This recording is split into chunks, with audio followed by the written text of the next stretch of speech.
He's just a pizza boy at Domino's. My wife, the CEO, told her rich business partners. My wife's sister smirked. So disgusting. I smiled silently. The TV in the room began. Meet the world's newest billion-dollar CEO. Look, I'm not saying Tuesdays are cursed, but if they were, this particular Tuesday would have been the poster child for demonic possession. There I was, sitting in my home office that Clara insists on calling my man cave.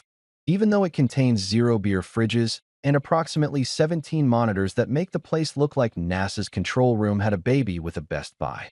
I was 3 Red Bulls deep into debugging a piece of code that could potentially save my company somewhere in the ballpark of $4 to $7 million in cloud storage costs annually, which is the kind of money that makes accountants weep tears of pure joy. The algorithm was being a little drama queen, throwing errors like confetti at a parade, and I was this close to figuring out why when my phone decided to ruin my life. Not the gentle buzz of a text message or the polite chime of an email. No, this was the full-blown, obnoxious ringtone that I'd assigned to exactly one person in my contacts list, the same person who made me want to change my identity and move to a country without cell service. Malcolm Price, father-in-law, CEO of some empire that probably made its fortune back when people thought the internet was a fad and going viral meant you needed antibiotics. The man wore suits that cost more than most people's cars and had the kind of handshake that felt like a business transaction even when he was just saying hello at Thanksgiving. I stared at my phone like it was a live grenade, watching his name flash across the screen with all the enthusiasm of someone being told they won a free root canal. My finger hovered over the decline button, that beautiful red circle of freedom. But then I remembered that Clara had specifically asked me to be more receptive to her father's attempts at bonding, which apparently translated to answer the phone when he calls or sleep on the couch for a week. With the kind of resigned sigh usually reserved for people about to sit through a 3-hour meeting that could have been an email, I answered, "Hey, Malcolm, what's up?" Evan's son. His voice boomed through the speaker with the confidence of a man who'd never been told no in his entire life. I could practically hear the mahogany desk and leather chair through the phone. "Hope I'm not catching you at a bad time. Were you at work?" I glanced at my 17 monitors, the half-empty energy drink cans scattered across my desk like aluminum casualties of war, and the code that was currently mocking me with its refusal to cooperate. "Yeah, actually, I'm in the middle of something pretty important." "Excellent, excellent," he said, completely ignoring the implied request to make this quick. "Listen, I'm hosting a private dinner this Friday evening at the Monarch. Very exclusive, very intimate. Just a few colleagues of mine, real heavyweights in the business world. I thought it might be beneficial for you to meet them. Network a little, you know? Make some connections with actual businessmen." He paused, and I could hear the condescension dripping through the phone like honey laced with arsenic. "Who knows? Maybe one of them could help you land a better position. Something with more stability, more prestige, a better job." There it was, those 3 little words that rich people love to throw around when they fundamentally don't understand what you do for a living, or more accurately, when they've decided that what you do isn't impressive enough by their country club standards. It's the verbal equivalent of patting someone on the head and saying, "That's nice, dear," while mentally calculating how much of a disappointment they are. I could have explained, right then and there, exactly what my company did.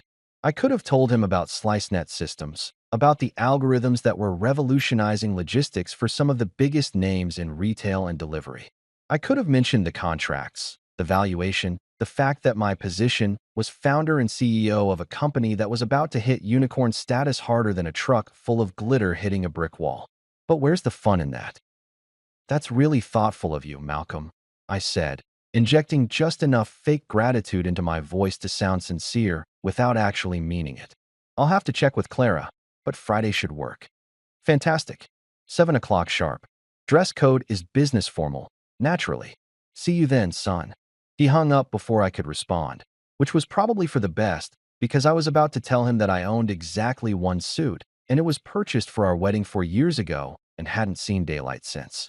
I set the phone down and stared at my code, but the motivation to fix it had evaporated faster than my patience for small talk at family gatherings.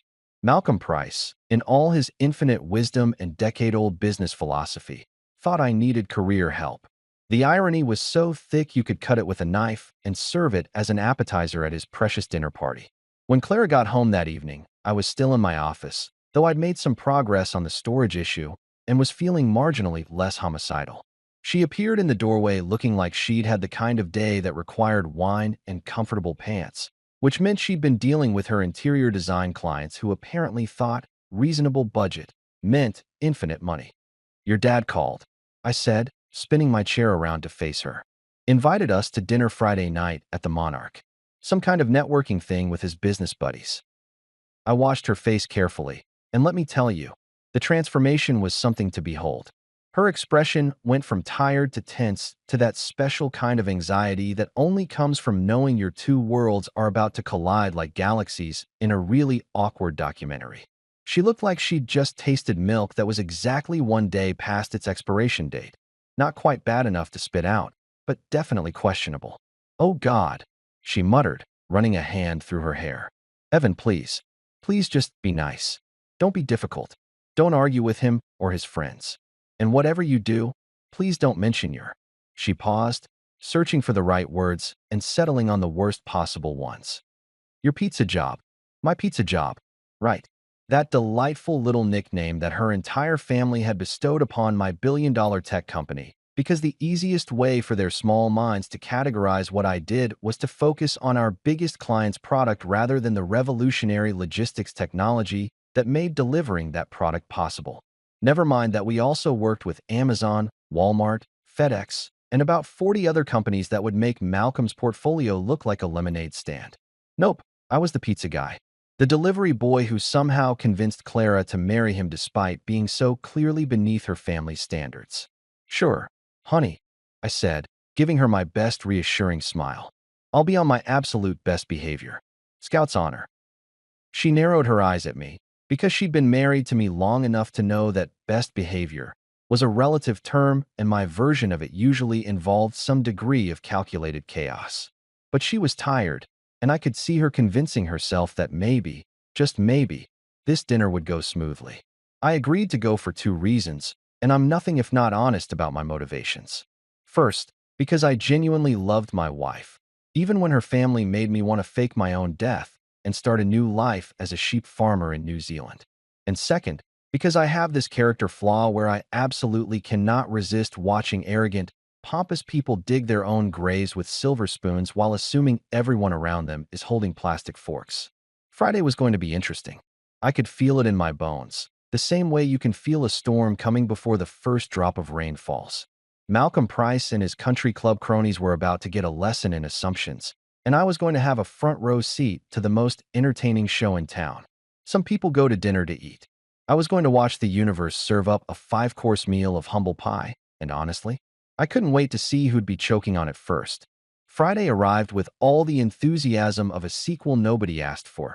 You know, like when Hollywood decides that one mediocre movie deserves 17 follow-ups and a spin-off series.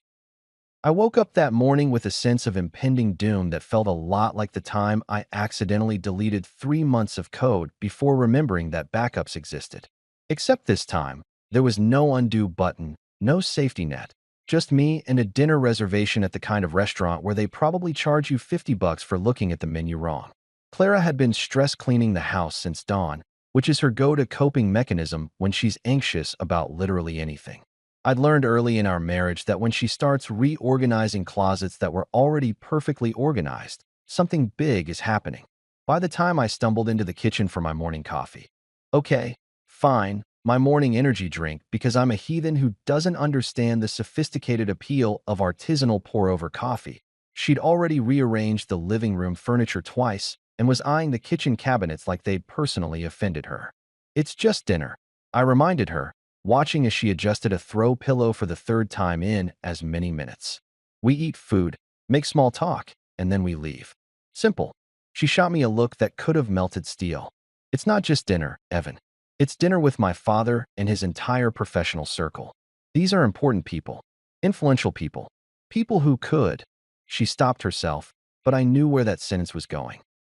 People who could help your pathetic career if you weren't such a stubborn idiot about everything. The real fun started around 5:30 when Clara emerged from our bedroom looking like she'd stepped out of a fashion magazine. The kind of magazine where everyone looks effortlessly perfect and probably doesn't sweat or have bad hair days. She was wearing this midnight blue designer dress that probably cost more than my first car, the kind of outfit that screamed, I belong at fancy restaurants where they describe food using words like deconstructed and essence of. Her hair was perfect, her makeup was flawless, and she looked every inch the daughter of Malcolm Price, successful CEO and professional disappointer of son-in-laws. Then she looked at me, and her face fell faster than the stock market during a recession. I was standing in the middle of our bedroom wearing black jeans, the nice ones without holes. Thank you very much.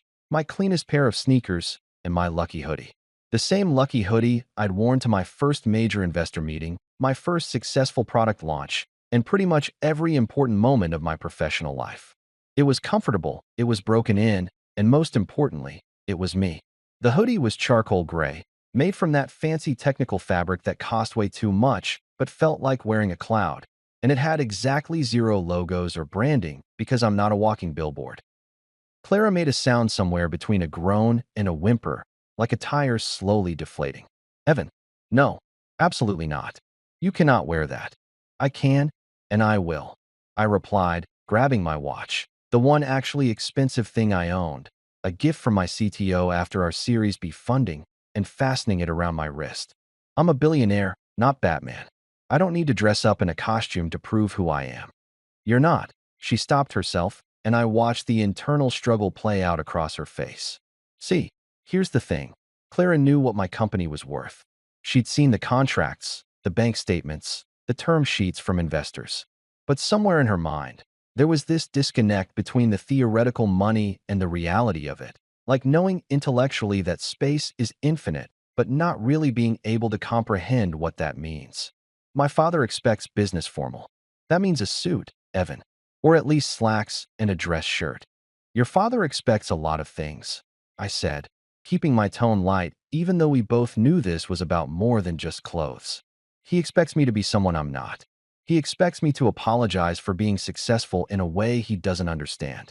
He expects me to show up and grovel for his approval while he and his buddies pat me on the head like a good little disappointment. I walked over to her, took her hands, and softened my voice. Clara, I love you. I'm doing this dinner for you. But I'm not changing who I am to make your dad feel more comfortable with his outdated worldview.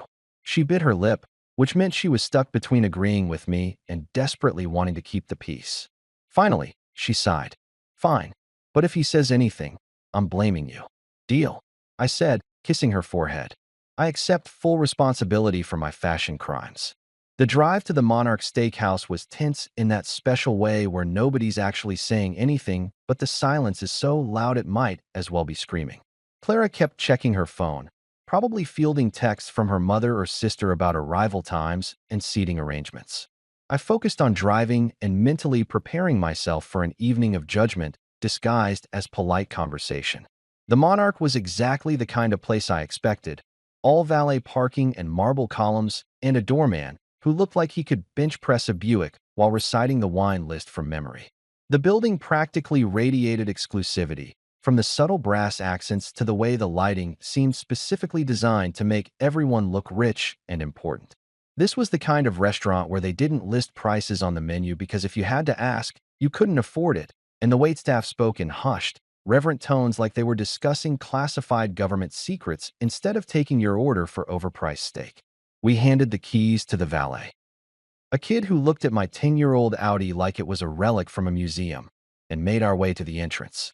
I could feel Clara tensing up next to me with each step, her grip on my arm getting tighter like she was physically trying to hold herself together through sheer willpower. Malcolm was waiting in the lobby, naturally, because the man probably showed up to things 45 minutes early just to establish dominance.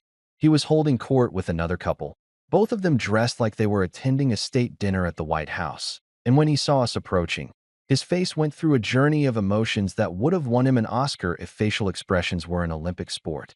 First came the smile, big, welcoming, the kind of smile you give when you're about to introduce your daughter and her husband to important people. Then came the pause, that split second where his brain processed what his eyes were seeing. And finally, the look, that beautiful, priceless expression of someone who just realized that their worst nightmare was unfolding in real time, and there was absolutely nothing they could do to stop it. His eyes traveled from my sneakers up to my jeans, lingered on my hoodie like it was personally offensive to him, and finally landed on my face. If looks could kill, I'd have been a pile of ashes on the monarch's probably very expensive imported marble floor. He looked at me the way someone might look at a person who showed up to a black tie wedding in a Borat mankini, shocked, horrified, and deeply, deeply disappointed. Evan, he managed, his voice strained like he was fighting every instinct to just turn around and pretend he didn't know me. I see you've chosen comfort over convention. Always, I replied cheerfully, extending my hand for a shake that he accepted with the enthusiasm of someone touching a dead fish. Thanks for the invitation, Malcolm. This place looks great. Very Marble Y. Before Malcolm could respond. And oh, you could see the lecture forming behind his eyes like storm clouds gathering. Clara's sister Vera materialized out of nowhere like a designer-dressed ninja. Vera was 2 years younger than Clara, worked in marketing at some firm that probably spent more on office plants than most people's annual salaries, and had never met a backhanded compliment she didn't immediately weaponize. She was holding a champagne flute like it was a prop in a movie about rich people being terrible, and her smile had that sharp edge that meant she'd spotted an opportunity to make someone feel small and was absolutely going to take it. Evan, she exclaimed, air kissing near both my cheeks without actually making contact, because God forbid she actually touched the help. So glad you could make it. Love the casual look. Very authentic. Her eyes sparkled with malicious glee. Still delivering pizzas? Do they let you keep the free toppings, or is that against company policy? The few other guests who'd gathered in the lobby, all of them looking like they'd raided the set of Succession for wardrobe ideas, turned to look at me with varying expressions of curiosity and poorly disguised pity. I could feel Clara's fingernails digging into my arm through the hoodie, sending me telepathic messages that probably translated to, "Please don't make a scene, please don't make a scene, please don't." I smiled at Vera, the kind of smile I reserved for people who thought they were clever, but were actually just predictable. Yeah, Vera, all my billions come with extra cheese. It's in the contract.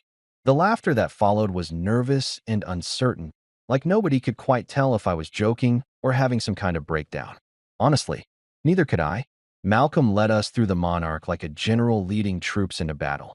Except instead of soldiers, we were a ragtag group of overdressed socialites and one guy in a hoodie who was already mentally calculating how much therapy this evening was going to require. The restaurant's main dining area was impressive in that aggressively wealthy way. All dark wood paneling, crystal chandeliers that probably cost more than a semester at Harvard, and the kind of ambient lighting that made everyone look like they were starring in their own personal cologne commercial. We weaved past tables full of people who looked like they discussed stock portfolios over breakfast and had personal assistants for their personal assistants. The air smelled like money and aged beef, with a hint of cologne so expensive it probably came with its own insurance policy. Every waiter moved with the precision of a ballet dancer. Every surface gleamed like it had been polished by tiny perfectionists with OCD, and the whole place had this hushed, reverent atmosphere that made you feel like talking above a whisper would get you kicked out and blacklisted from ever eating at a nice restaurant again. Malcolm stopped at a heavy wooden door that looked like it belonged in a medieval castle, the kind of door that said important people only, without actually needing a sign. He pushed it open with the kind of flourish usually reserved for magicians revealing their final trick, and gestured for us to enter what I can only describe as a private dining room that had been decorated by someone who thought. Subtle was a foreign concept they didn't need to understand. The room was massive, way bigger than necessary for a dinner party, with floor-to-ceiling windows that overlooked the city skyline like we were gods looking down on mere mortals. The table was long enough to host a medieval feast, set with more silverware per person than I used in an entire month, and decorated with flower arrangements that probably cost more than most people's rent. Everything gleamed and sparkled and screamed, "We have money and we want you to know it," in the most aggressively tasteful way possible. But the real showstopper wasn't the decor, it was the people. The guests were already mingling with drinks in hand, and I swear to God, it looked like someone had gone to a factory that mass-produced wealthy executives and just ordered the deluxe package. Everyone had that same polished, manufactured look of success. Perfect teeth that were definitely veneers, watches that cost more than cars, and the kind of posture that came from years of private school education and knowing you were better than everyone else. The men wore suits that probably had their own zip codes, tailored so precisely they looked like they'd been painted on. The women wore dresses and jewelry that sparkled under the chandelier light like they were competing to see who could blind someone first. And every single person had that look. You know the one. That expression of confidence that came from never having been told no in any meaningful way, from growing up in a world where connections mattered more than competence and family names opened doors that talent couldn't even find. This was the ego factory, running at full capacity, and I just walked into it wearing sneakers. Malcolm cleared his throat with the kind of authority that demanded attention, and the room gradually quieted as people turned to see who the new arrivals were. I watched their eyes scan Clara first, approving nods, warm smiles, the kind of recognition that came from seeing someone who belonged in their world.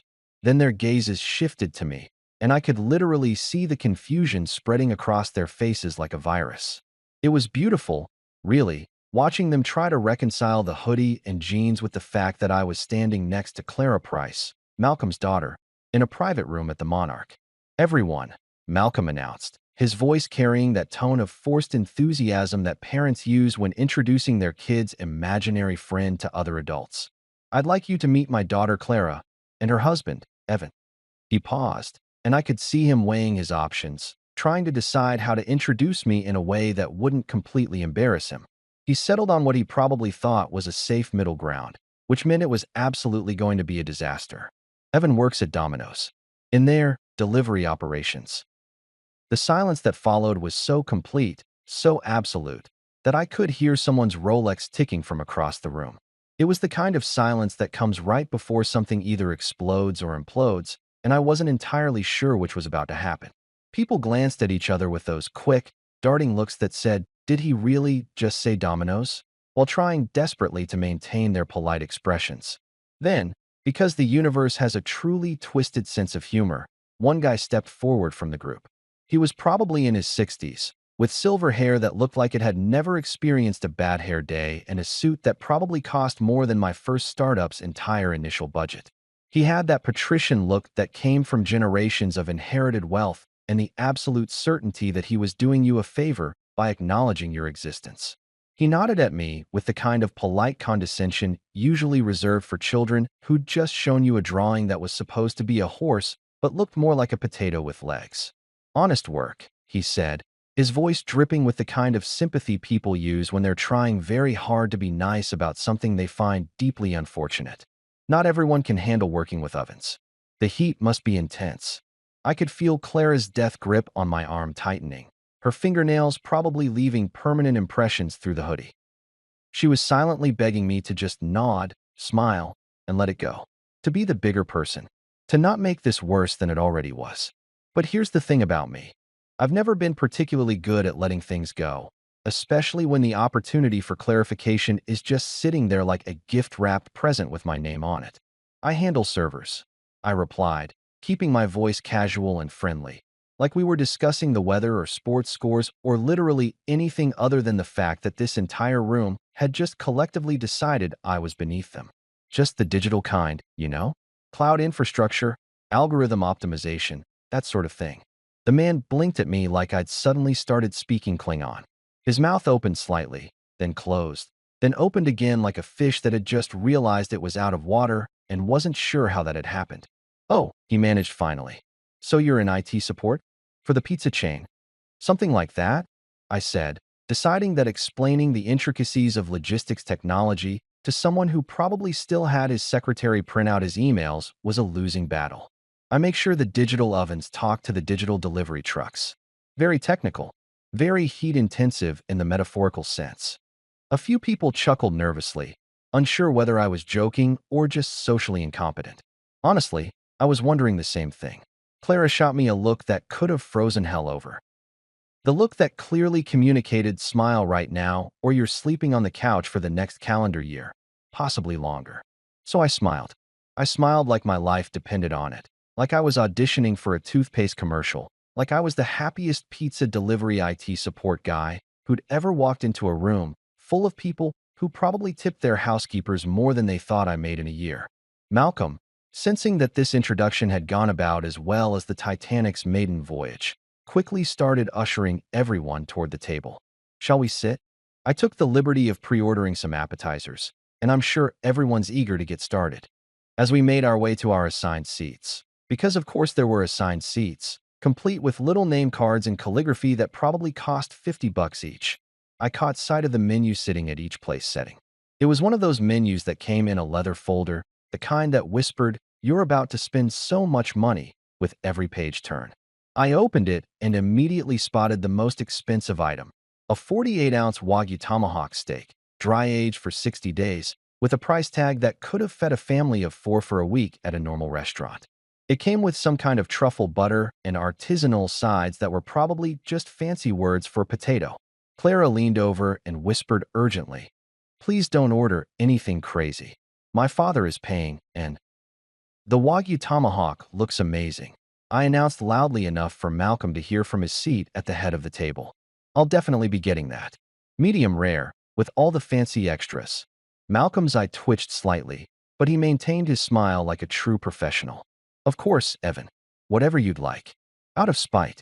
I was ordering the most expensive thing on the menu purely out of spite, and honestly, it felt great. This was going to be a long dinner, and I was going to enjoy every single passive-aggressive minute of it. Dinner began the way all gatherings of wealthy men inevitably begin, with the traditional sport of competitive humble bragging, which is basically like the Olympics except instead of medals you win the satisfaction of making everyone else at the table feel inadequate while pretending you're not even trying. It's an art form, really, and these guys had clearly been training their entire lives for this exact moment. The appetizers arrived first, tiny portions of food that looked like they'd been arranged by artists who'd studied geometry and feng shui, little towers of scallops and microgreens that probably took 3 people 45 minutes to plate. Each bite cost approximately $30, which I only knew because I'd mentally calculated it based on the prices I'd glimpsed on the menu before a waiter had whisked it away like it contained classified information. I popped an entire scallop tower into my mouth in one go, watching Malcolm's face twitch as I destroyed someone's culinary masterpiece with all the grace of a garbage disposal. The guy sitting to my left, I'd already forgotten his name, something generic like Brad or Chad or possibly Thad, launched the first volley in the bragging competition. He was probably in his early 50s, with that specific kind of tan that came from spending weekends on boats instead of beaches, and he wore a Rolex that caught the light every time he moved his wrist, which was suspiciously often.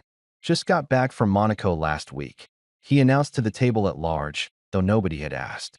"Took the yacht out for a shakedown cruise after the refit. Had them redo the master suite. Went with Italian marble this time. Really elevates the whole space." The wife insisted on gold fixtures in the bathroom, and I've got to say, she was right. Really ties the room together. Everyone nodded appreciatively, making those little sounds of interest that people make when they're supposed to care, but absolutely don't. Another guy across the table, this one younger, probably mid-30s, with slicked back hair and the kind of aggressive confidence that screamed, "I definitely have opinions about cryptocurrency that nobody asked for," saw his opening and took it. "Marble's classic," he said, managing to make even a compliment sound like a subtle put-down. "We went with Onyx in our Hamptons place. Had to ship it in from Brazil, total nightmare with customs. But the end result is just..." He made a chef's kiss gesture that made me want to throw my expensive scallop at his head. Can't put a price on quality, you know? Except he absolutely could put a price on quality, and he definitely would if given half a chance. This was all part of the dance. Mention something expensive, pretend it was a hassle, imply that money was no object, wait for someone to one-up you, and repeat until everyone at the table had established their place in the pecking order of wealth and taste. I was tempted, so incredibly tempted, to jump in and mention that one time our servers crashed during a massive Pizza Hut promotion and we lost approximately $300 million in potential order volume before my team managed to get everything back online. I wanted to see their faces when they realized that my pizza job involved more money in a single afternoon than most of them saw in a year. I wanted to watch them try to reconcile their assumptions about delivery drivers with the reality that I'd once spent 72 hours straight debugging code that would eventually save our clients literally hundreds of millions in operational costs. But I didn't. Not yet. Because timing is everything, and I was saving my ammunition for when it would have maximum impact. Plus, Clara had her hand on my thigh under the table, squeezing it in a way that communicated both, "Please behave," and "I will absolutely murder you if you embarrass me," in equal measure. The conversation continued its predictable trajectory. Someone mentioned their kid getting into Harvard, legacy admission, naturally, though they didn't say that part out loud. Another guy talked about his art collection, specifically some painting by an artist whose name sounded like a sneeze, and whose work probably looked like a toddler had attacked a canvas with paint and rage. They discussed vacation homes in Aspen and investment properties in Manhattan and which private jet service they preferred, because apparently having opinions about commercial airlines was for peasants. I ate my overpriced appetizers and made appropriate noises, playing the part of the kid who got brought to the adult table at Thanksgiving and knew better than to speak unless spoken to. Clara was doing better than I expected. She'd slipped into her daughter of Malcolm Price persona, like putting on a comfortable jacket, making small talk and laughing at jokes that weren't funny, and generally being charming in that way that came naturally to people who'd grown up in this world. Then came the main courses, and with them, Malcolm's moment to shine. My Wagyu tomahawk arrived looking like something from a food magazine, all perfectly charred crust and pink center, accompanied by sides that had probably been deconstructed and reconstructed so many times they'd lost all sense of their original purpose. It was, objectively, beautiful. It was also the most expensive thing anyone at the table had ordered, which I knew Malcolm knew, which made every bite taste like victory. Malcolm waited until everyone had their food, until the table had settled into that comfortable rhythm of eating and drinking, until the moment was just right. Then he struck, and I had to hand it to him. The man had a sense of comedic timing that would have made stand-up comedians jealous. "So, Evan," he said, his voice carrying across the table with practiced ease, cutting through conversations like a hot knife through butter. Everyone turned to look at us, their forks pausing mid-bite, their attention suddenly laser-focused on whatever was about to happen. Malcolm had that smile on his face, the one that looked friendly but had teeth behind it. "I've been meaning to ask, at Domino's, do you actually drive the delivery scooter, or are you more of a back-of-house guy? Managing the toppings, making sure the pepperoni's evenly distributed, that sort of thing?" The table went silent except for the barely suppressed snickers. Someone tried to turn their laugh into a cough and failed spectacularly. I could feel every eye on me, waiting to see how the pizza boy would respond to being put in his place at the fancy dinner table. Clara's hand on my thigh went from squeezing to clawing. I glanced at her and saw something in her expression that hurt more than Malcolm's condescension. She was embarrassed. Not embarrassed for me, but embarrassed of me. She actually thought her father's question was reasonable, that maybe I should just laugh it off and accept my designated role as the family disappointment who somehow tricked his way into marrying above his station. But I'd had enough of being polite. I'd had enough of playing along. I'd had enough of watching these people congratulate themselves on being born into the right families and making the right connections and never once questioning whether they'd actually earned any of their success or just inherited it like a genetic disease. I set down my fork carefully, took a sip of the wine that probably cost more per glass than most people spent on an entire bottle, and smiled at Malcolm with all the warmth of a shark that had just spotted a particularly stupid seal. "Neither, actually," I said, my voice calm and clear and perfectly pleasant. "I manage 138 distribution hubs across 12 countries. We handle the logistics algorithms that optimize delivery routes, reduce fuel costs, minimize carbon footprint, and improve delivery times for multiple Fortune 500 companies. But you know, tomatoes." Malcolm blinked at me for a second, processing my response. Then he did something I wasn't expecting. He laughed. Not a polite chuckle or a courtesy laugh, but a full, genuine laugh like I'd just told the funniest joke he'd heard all year. Like I was a kid who just claimed he was an astronaut and Malcolm was the indulgent adult playing along with the fantasy. 138 hubs, he repeated, wiping at his eyes. In 12 countries. "Oh, Evan, that's..." He couldn't even finish the sentence. He was laughing so hard. And here's the thing that really, truly stung. The rest of the table joined in. Every single person sitting around that expensive table, eating their overpriced food and drinking their pretentious wine, laughed at me like I was the entertainment, like I was the dinner theater they hadn't even known they'd paid for. Brad Chad Thad with the yacht was chuckling into his whiskey. Crypto Bro was shaking his head like I was adorable and delusional. The women were exchanging glances that mixed pity with secondhand embarrassment. Even the waiter who was refilling water glasses had this tiny smile like he felt sorry for the delusional pizza guy who thought he was important. But the worst part, the absolute worst part that felt like a knife sliding between my ribs, was Clara, my wife, my partner, the person who was supposed to have my back in any situation. She laughed too. It wasn't a big laugh, wasn't even a long laugh. Just a small, nervous giggle that she tried to hide behind her wine glass. But I heard it, and she knew I heard it. And for a split second, our eyes met across the table, and I saw her realize what she'd just done, saw the regret flash across her face even as she tried to maintain her smile. I didn't say anything.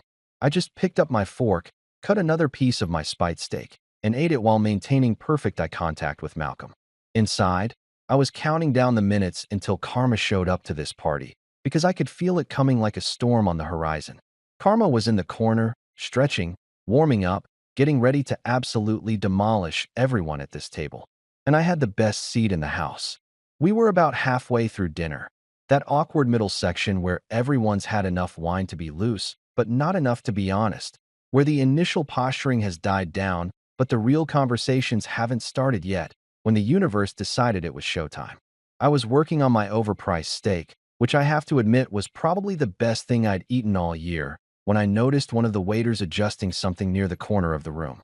The Monarch, being the kind of establishment that catered to people who needed to check their stock portfolios between courses, had a massive flat-screen TV mounted on the wall, usually playing whatever sports game was happening that evening with the sound muted.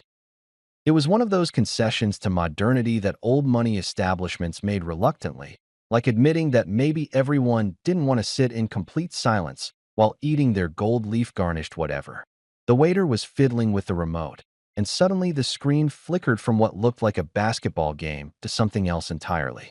The Bloomberg Business Channel logo appeared in the corner of the screen, all sharp angles and professional graphics, and I felt my stomach do a weird little flip that had nothing to do with the amount of red meat I'd just consumed. Oh no, I thought. Oh no, no, no, no, no. See, here's something I should probably mention. 3 days ago, I'd done an interview with Bloomberg. It was supposed to be a small thing, just a quick segment about emerging tech in the logistics space. Maybe 5 minutes of airtime that would get buried between discussions about cryptocurrency and whatever was happening with the Federal Reserve. My PR team had been bugging me about it for weeks, saying we needed to raise our profile, that being the mysterious tech genius was cute, but not great for attracting top-tier talent or securing the kind of partnerships that would take us from successful to legendary. I'd agreed to do it mostly to get them off my back, and also because the reporter had seemed genuinely interested in the technology rather than just wanting another fluff piece about a young CEO. I'd worn my favorite hoodie, the same one I was wearing right now, because that's what I wore when I worked, and I figured if they wanted authentic, they were going to get authentic. What I hadn't realized, what my PR team had somehow failed to mention in their infinite wisdom, was that Bloomberg was planning to make it a bigger deal than I'd anticipated. Something about a slow news day and a producer who thought logistics technology was surprisingly sexy as a story angle. The anchor appeared on screen, a polished woman with perfect hair and the kind of smile that made you trust her with your life savings. The closed captions were running along the bottom because the sound was still muted, but I could read the words clear as day. Up next, we meet the world's newest billion-dollar CEO, the man revolutionizing how America gets its pizza. Malcolm, who had been in the middle of telling some story about golf, because of course he was, stopped mid-sentence as several people at the table glanced toward the TV. It was just background noise to them, visual wallpaper to fill the silence, nothing important. Just another rich person getting interviewed about being rich, which was basically Bloomberg's entire programming schedule. Malcolm, you were saying about the 17th hole? Someone prompted, trying to pull the conversation back. But Malcolm wasn't listening anymore. He was staring at the TV with this confused expression, like he was seeing something that didn't quite make sense, but couldn't figure out why. A few other people had noticed now too, their conversations trailing off as their attention drifted toward the screen. The anchor continued, her lips moving silently while the caption spelled out my professional doom.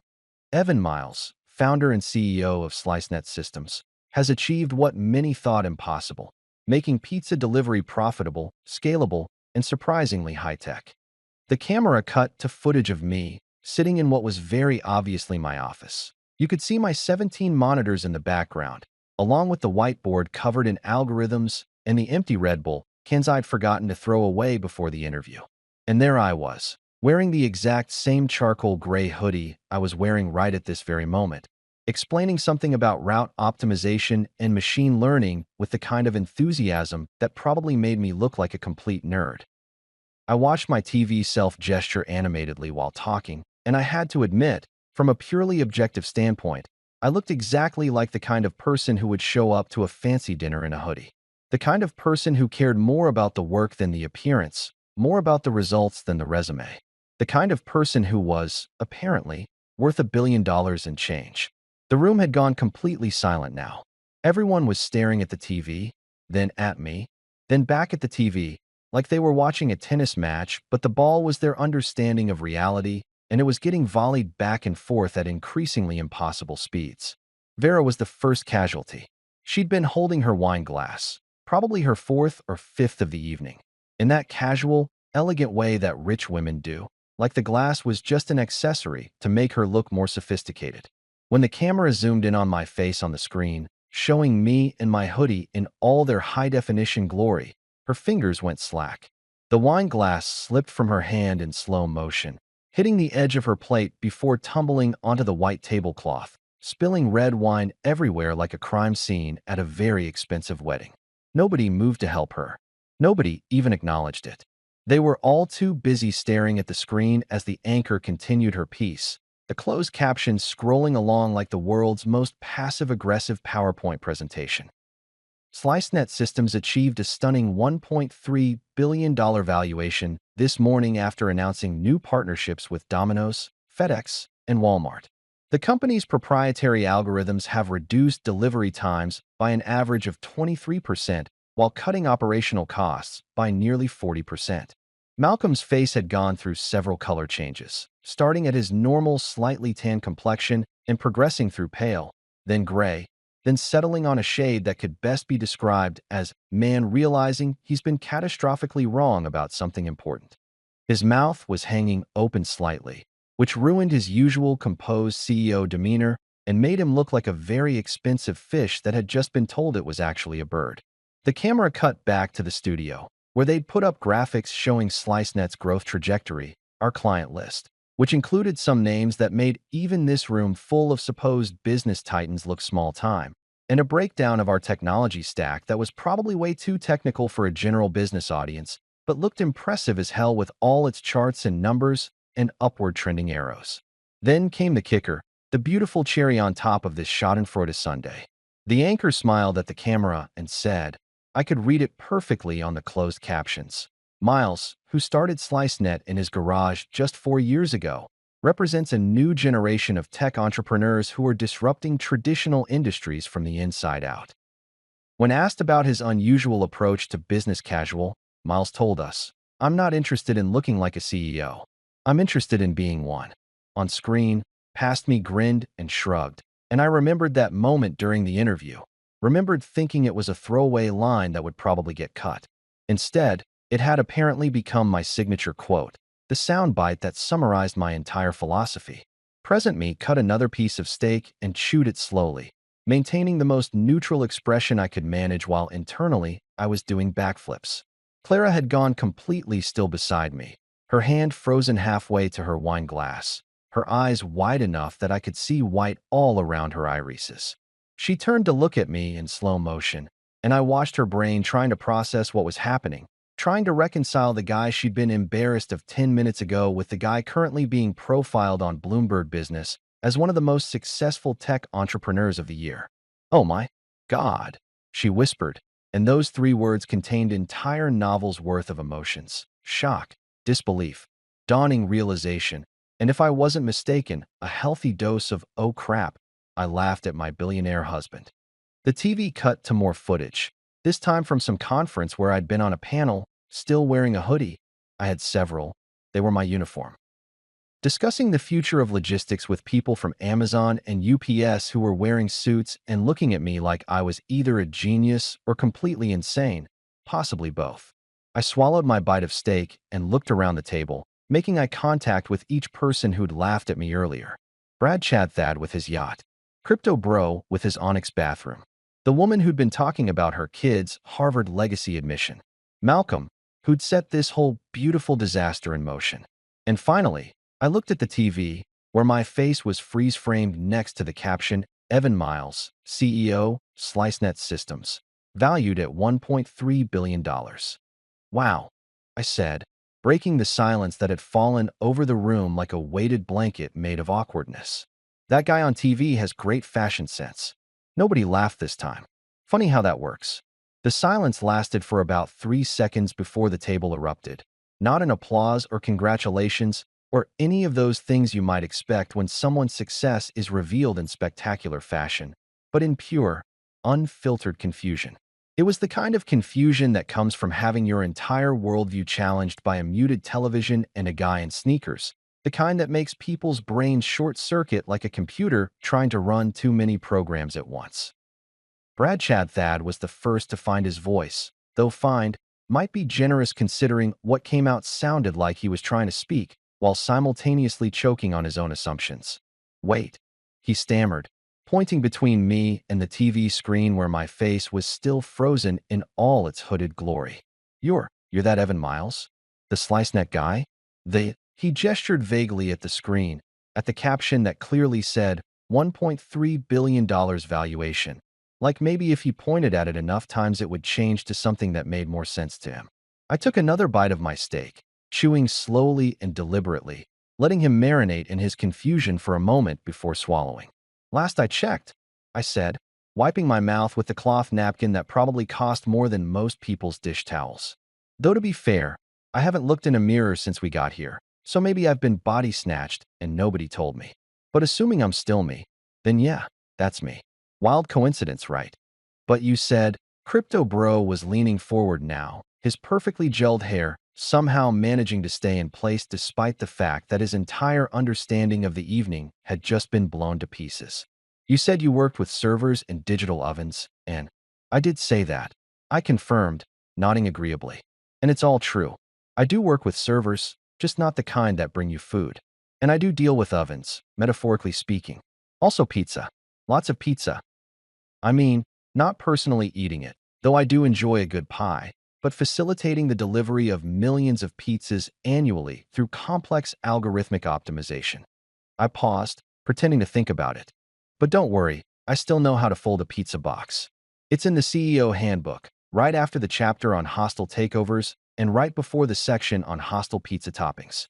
The woman who'd been bragging about her art collection earlier.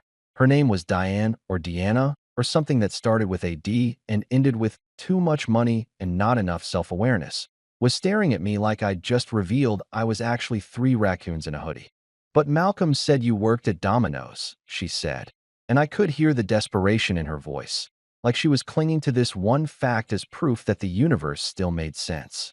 I do work with Domino's, I said patiently, like I was explaining basic math to someone who'd just discovered numbers. They're a client. A very large, very important client. We handle their route optimization, delivery tracking, predictive ordering algorithms.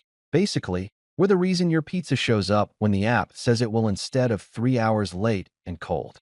I gestured at the TV, where they'd moved on to showing charts of our growth metrics. We also work with FedEx, Amazon, Walmart, DoorDash, and about 40 other companies that Malcolm probably has investments in. Small world, isn't it? Malcolm still hadn't said anything. He was sitting at the head of the table like a king who'd just realized his throne was actually an IKEA chair someone had painted gold, his face cycling through expressions like a slot machine that couldn't land on a winning combination. Shock, disbelief, embarrassment, anger, confusion, they all flashed across his features in rapid succession, and I had to give him credit for not just getting up and walking out. Then his phone buzzed.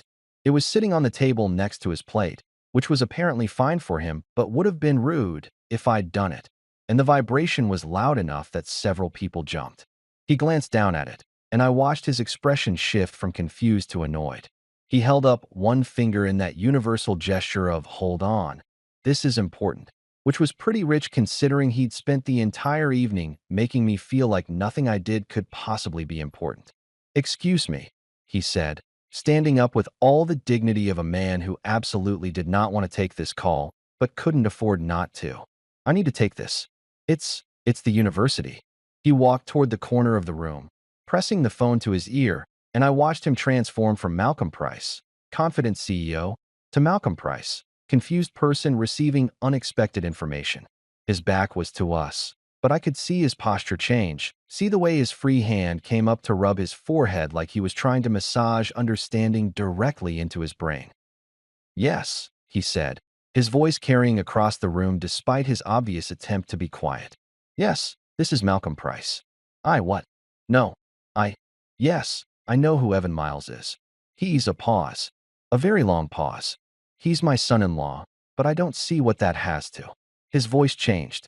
It went from confused to shocked to something I couldn't quite identify. Something between awe and horror, like he'd just been told that the guy he'd been condescending to all evening was actually the secret benefactor of something important. "A donation," he said, his voice going up half an octave. "From Evan Miles? To the entrepreneurship program? How much did you?" Another pause. This one even longer than the first. "I'm sorry, could you repeat that number? Because I thought you said." His hand dropped from his forehead to brace against the wall, like he needed physical support to stay upright. $1.2 million. Right. Of course. That's incredibly generous. Oh yeah, I'd forgotten about that. Well, forgotten is a strong word. More like I'd done it 3 months ago, and then immediately moved on to the next thing, because that's what you do when you have enough money that million-dollar donations don't require a second mortgage in a fundraising campaign. My accountant had suggested it as a tax thing, but honestly, I'd done it because Columbia's entrepreneurship program had been instrumental in connecting me with early mentors when I was first starting out, and I believed in paying it forward. Also, it was Malcolm's alma mater, and the idea of anonymously donating to his favorite institution while he thought I was a pizza delivery guy had a certain poetic irony that I couldn't resist.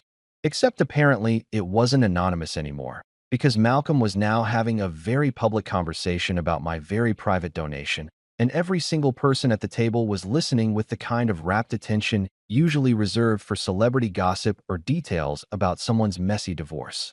Malcolm ended the call and stood there for a moment, staring at his phone like it had personally betrayed him.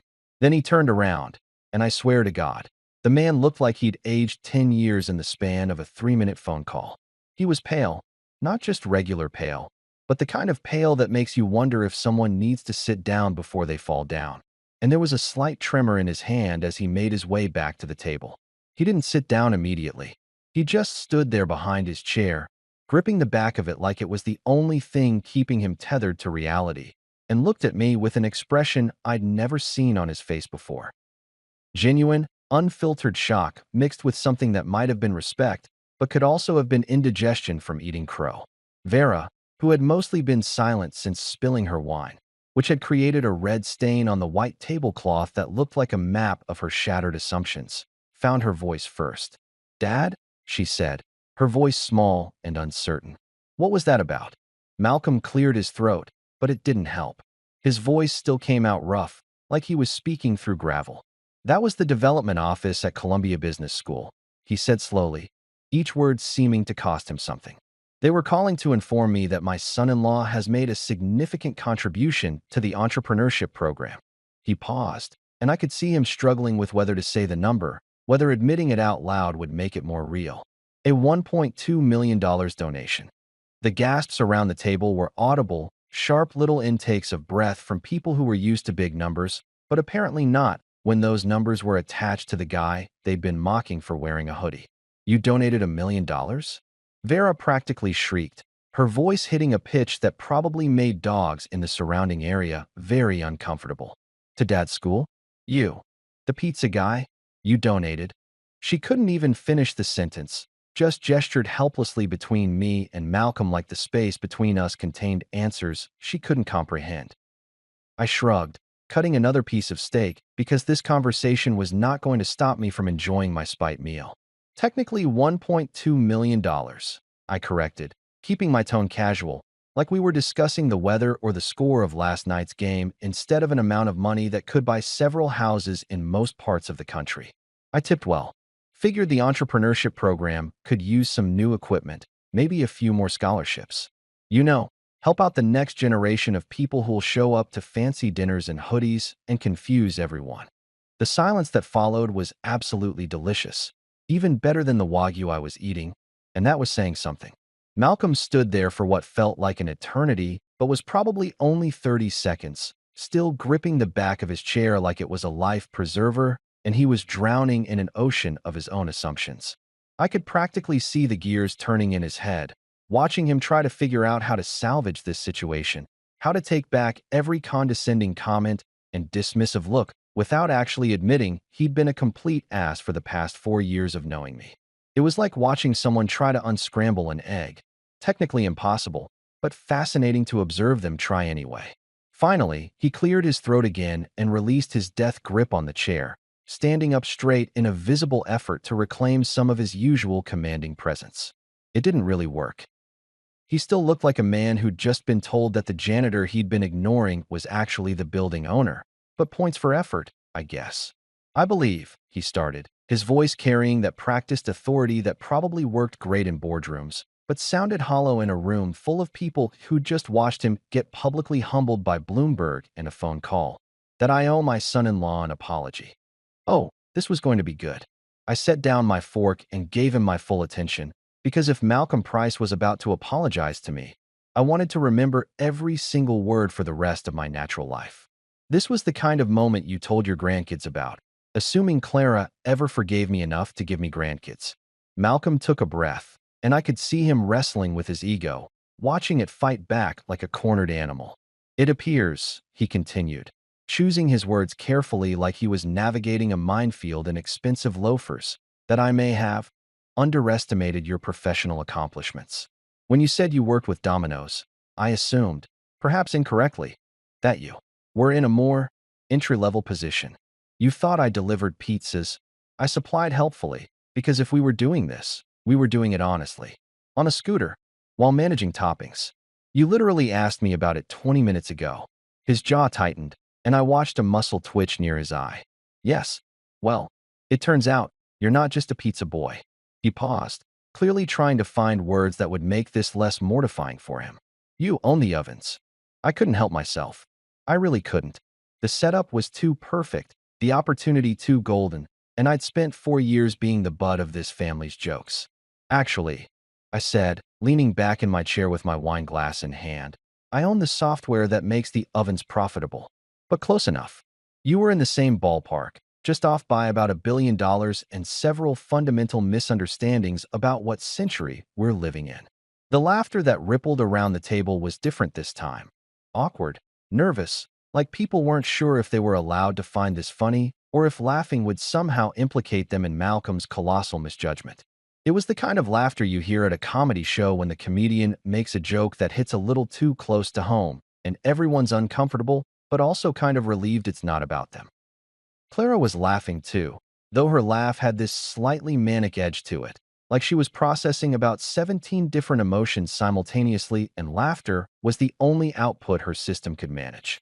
Her smile was fixed in place, but her eyes had that wide, shell-shocked look of someone who'd just realized they were married to a completely different person than they thought. Like she'd been living with Clark Kent for 4 years and just watched him stop a bullet. Except instead of a bullet, it was her father's ego, and instead of super strength, it was a Bloomberg interview and a 7-figure donation. Vera had given up all pretense of composure and was just openly staring at me like I was a zoo exhibit she couldn't quite categorize. How did we not know? She asked, directing the question at Clara, but loud enough for the whole table to hear. How did we not know you were?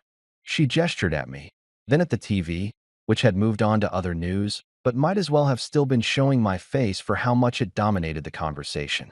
How did this never come up? It came up, Clara said quietly. and I could hear something in her voice that might have been regret or might have been defensiveness, possibly both. He told us. Multiple times. We didn't. She trailed off, because there was really no good way to finish that sentence that didn't end with, we didn't believe him because we're snobs who judge people based on their clothes and whether they went to the right schools. Malcolm, to his credit, was trying to recover some dignity from this situation. Well, he said, forcing a smile that looked like it physically hurt his face to produce. This certainly changes things. Evan, I hope you'll accept my apology for my misconceptions. And perhaps, he gestured to the empty chair next to him, the power position at the table. Perhaps we could discuss your business further? I'm sure there are synergies we could explore, given my connections in the... I'm good. Thanks, I interrupted, because I wasn't about to let him pivot this into a networking opportunity. Already got all the connections I need. Plus, I'm pretty comfortable where I am. I gestured to my seat, which was decidedly not the power position, sandwiched between Clara and some guy who hadn't said a word all evening. Views better from down here. I can see everyone's faces when they realize they've been idiots. That got a few genuine laughs, including one from Brad Chad Thad, who at least seemed to appreciate the absurdity of the situation even if he'd been part of the problem. Crypto Bro was still looking shell-shocked, probably recalculating whether his Onyx bathroom was still impressive or if I could buy his entire house with what I'd donated to Colombia in a single afternoon. We somehow made it through the rest of dinner, though the dynamic had shifted so dramatically it felt like we were in a completely different restaurant. Dessert arrived, some deconstructed chocolate thing that looked like a Jackson Pollock painting made of cocoa, and people picked at it while making awkward small talk that carefully avoided any topic related to pizza, delivery, or anyone's net worth. When we finally finished and started gathering our things to leave, that's when the real show began. The same men who'd been smirking at me 2 hours ago suddenly became very interested in my contact information. It was like watching vultures circle, except the vultures were wearing Armani and Rolex watches and probably had MBAs from schools that rejected normal people for fun. Brad Chad Thad, whose name I'd learned was actually Bradford, because of course it was, appeared at my elbow as I was helping Clara with her coat. Evan, he said, extending his hand with a warmth that definitely hadn't been there when he'd been talking about his yacht earlier. I have to say, what you've built is remarkable. Truly innovative work in a space that desperately needs disruption. This was the same guy who'd nodded sympathetically when Malcolm said I worked with ovens. The same guy who'd probably felt sorry for me earlier, like I was some charity case Clara had married out of misplaced pity. Now he was talking about disruption and innovation like we were old friends discussing our shared vision for the future. Thanks, I said, shaking his hand briefly before letting go. It's been a fun ride. Listen, he continued, reaching into his jacket and pulling out a business card that probably cost more to print than most people's business cards cost to design and print in bulk. I'm managing a venture fund that focuses on logistics and supply chain technology. We're always looking for promising investments, or even just opportunities to learn from leaders in the space. Maybe we could grab coffee sometime. Pick your brain about where you see the industry heading. I took the card, glanced at it. Sure enough, he was a managing partner at some fund with a name that sounded like it was generated by an algorithm designed to sound important, and slipped it into my hoodie pocket. Sure, I said noncommittally. Have your people call my people. We'll do lunch or brunch or whatever meal allows you to write it off as a business expense. He laughed like I'd said something clever instead of mildly insulting, which told me everything I needed to know about how dramatically the power dynamic had shifted. Money doesn't just talk. It changes the entire conversation, rewrites the rules, makes sarcasm sound like wisdom and casual dismissal look like playing hard to get. Crypto Bro was next, introducing himself properly as Hunter, because of course his name was Hunter. That algorithm you mentioned in the interview, he said, his eyes bright with the kind of enthusiasm that probably made his investors nervous.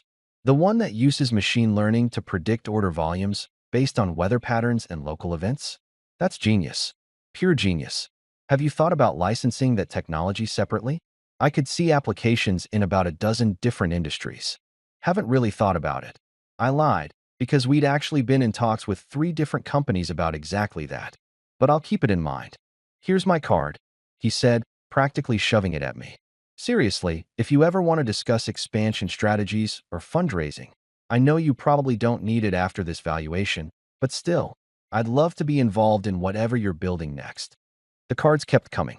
Investment managers, hedge fund guys, someone who claimed to be a strategic advisor, which seemed like a fancy way of saying professional networker. Each one wanted a piece of whatever I was doing, wanted to get in early on the next big thing, wanted to be able to tell their friends they'd had coffee with the SliceNet guy before he became even more successful.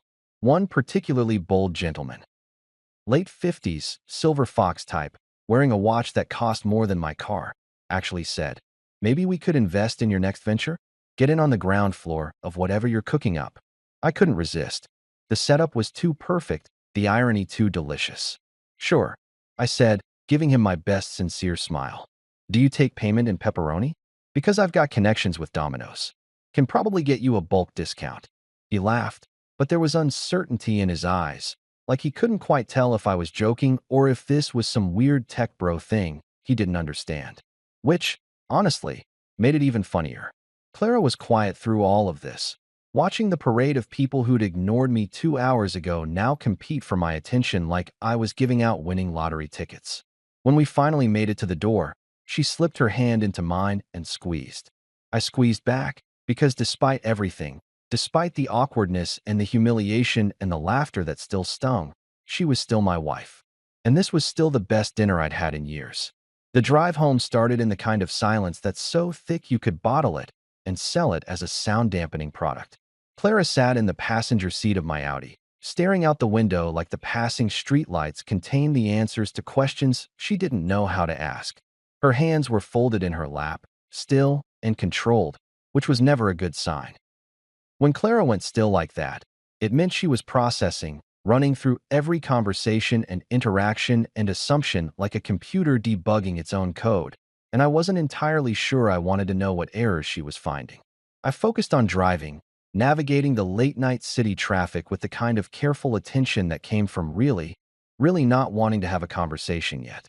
The restaurant had given us our car back with that efficient courtesy that came from knowing we could afford to tip well, and the valet, the same kid who'd looked at my Audi like it was a historical artifact earlier, had suddenly become very interested in whether I needed anything else, whether the car was running well, whether perhaps I needed my tires checked or my oil changed or maybe just a detailed cleaning service, because surely a man of my obvious success and importance deserved only the best automotive care. It was amazing how quickly Pizza Delivery Guy had transformed into valued customer once the universe had outed me on live television. Almost like wealth was the only thing that mattered to people, and everything else, personality, character, actual human decency, was just window dressing. We made it about 6 blocks before Clara finally broke, and when I say broke, I mean that in the gentlest possible way, like a dam that's been holding back water for so long it finally just gives up and lets everything flow. Her head turned toward me, and I could feel her stare even though I was keeping my eyes on the road like my life depended on it.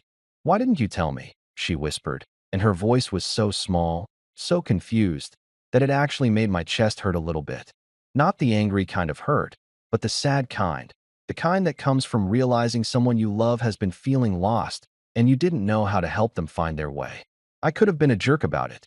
I could have gone nuclear, thrown back every pizza job, comment, and every time her family had dismissed me, every dinner where I'd been the punchline of jokes I wasn't supposed to understand. I could have made her feel as small as her father had tried to make me feel for the past 4 years. But here's the thing about being married to someone. You see them at their worst, and you get to choose whether you're going to kick them while they're down or help them up. And despite everything, despite the laughter at dinner, despite the years of her family treating me like I was lucky to have married into their world instead of the other way around, I loved Clara. Loved her in that complicated, frustrating, real way that meant I was going to choose helping over hurting, even when hurting would feel justified. "I did tell you," I said, keeping my voice calm and level, not accusatory, but not letting her off the hook either. We stopped at a red light, and I finally turned to look at her, really look at her. Her makeup was still perfect, her hair still flawless, but there was something vulnerable in her expression that I hadn't seen in a long time. "Multiple times, Clara. I told you about the company, about the contracts, about the valuations. I showed you the term sheets from investors. I explained what SliceNet does, how big we've gotten, what we're building. I know, but, she started, then stopped, because we both knew where that sentence was going and it wasn't anywhere good. But you didn't believe it. I finished for her. You heard logistics technology and Domino's partnership, and your brain just automatically translated that into pizza delivery, because that's what your family kept saying, and it was easier to go along with their version than to actually look at the evidence right in front of you. The light turned green, and I accelerated, maybe a little harder than necessary, the engine responding with that satisfying surge of power that came from German engineering and proper maintenance. Clara was quiet again, but this time it was different. Not the confused silence from before, but the contemplative kind, the kind where someone's actually thinking about what you said